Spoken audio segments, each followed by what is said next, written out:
Sa video po na ito ay pag-uusapan po natin kung bakit mas pinipili ng ilang mga malalaking institution si Stellar kumpara sa iba. Isa po sa mga kilalang halimbawa ay si Franklin Templeton na simula pa noong 2019 ay gumagamit na ng Stellar Network para mailagay ang kanilang asset sa blockchain. Kaya sa video po na ito ay susuriin natin ang buong detalye kung bakit malaki ang papel ni Stellar sa tinatawag na asset tokenization at kung paano po ito nakakaapekto sa market. Pero bago po tayo magpatuloy ay pakibasa na lamang po muna ang disclaimer dito po sa ibaba ng ating screen. Yan, simulan po natin sa kung bakit po pinili ng mga institution itong si Stellar. Kung iisipin po natin, maraming blockchain projects na nag-aalok ng mabilis at transparent na serbisyo, pero bakit si Stellar ang napili? Ang sagot po ay simple. Si Stellar ay may kakayahang magbigay ng mas mabilis na transactions kumpara sa tradisyonal na sistema.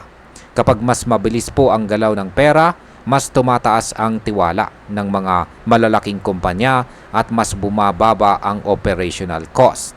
Kaya ang impact po nito sa market, kapag patuloy po na pinipili ng malalaking institutions itong si Stellar, posibleng magbigay ito ng mas mataas na demand sa kanyang token na XLM. Ang demand na ito ay may posibilidad na magtulak ng presyo pataas. Ngayon ay ano naman po ang papel ng Franklin Templeton dito? Ang Franklin Templeton ay isa sa pinakamalaking investment firms sa buong mundo. Noong taong 2019 ay pinili na niyang gamitin itong Stellar Network para mailagay sa blockchain ang ilang mga financial products. Ang ibig pong sabihin nito, hindi basta testing lang ang ginagawa nila, kundi seryoso nilang tinataya ang kanilang pangalan kay Stellar.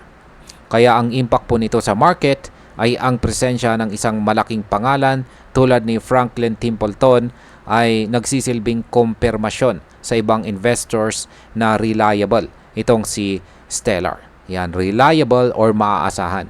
Kung mas marami pang malalaking kumpanya ang susunod, maaaring makakita po tayo ng mas matagal na bullish momentum para kay XLM.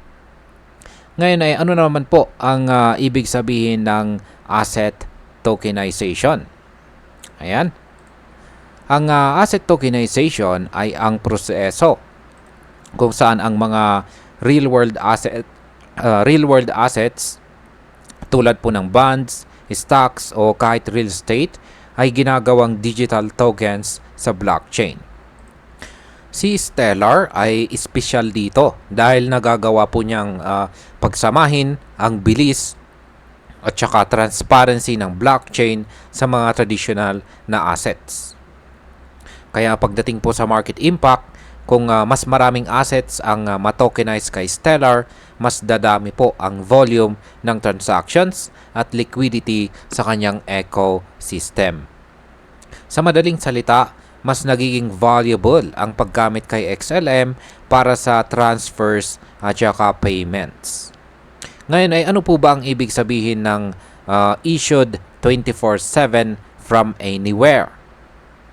Isa po sa pinakamalaking bintahe ni Stellar ay ang kanyang kakayahan ang kanya pong kakayahan na mag-issue ng digital representation ng assets anumang oras at kahit saan man sa mundo.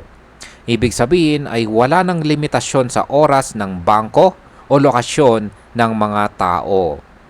Ngayon, ang market impact po nito, ang ganitong accessibility ay nakakaakit hindi lang ng mga institutions kundi pati ng government at saka NGOs. Kapag mas marami po ang gumagamit, mas lumalawak ang ecosystem at mas tataas po ang value ng kanyang token. Ano naman ang kahulugan ng global distribution ecosystem ni Stellar? Ayan. Si Stellar ay may kakayahang umabot sa 180 countries. Hindi lang siya nakatuon sa iilang bansa, kundi halos buong mundo ang kanyang saklaw. Dahil dito, nagiging mas madali para sa financial institutions at fintech companies na gumamit ng Stellar para sa cross-border payments at saka asset transfers. Kaya ang market impact, kapag mas malawak po ang distribution network, mas dumadami ang use cases ng token. Ang mas maraming use cases ay nagbubunga po ng mas matatag na demand na maaari pong magbigay ng long-term support sa presyo ni XLM. Yan. Bilang panghuling katanungan ay ano po ang koneksyon ni Stellar sa mga governments at humanitarian organizations? Hindi lamang po private companies ang interesado kay Stellar. May mga gobyerno at saka humanitarian organizations din na ginagamit ang kanyang network para magpadala ng tulong o pondo. Sa ganitong paraan, hindi na dumadaan sa napakaraming middlemen at mas mabilis ang dating ng tulong sa mga nangangailangan. Kaya ang market impact po nito, ang adoption mula sa mga governments ay napakalaking bagay.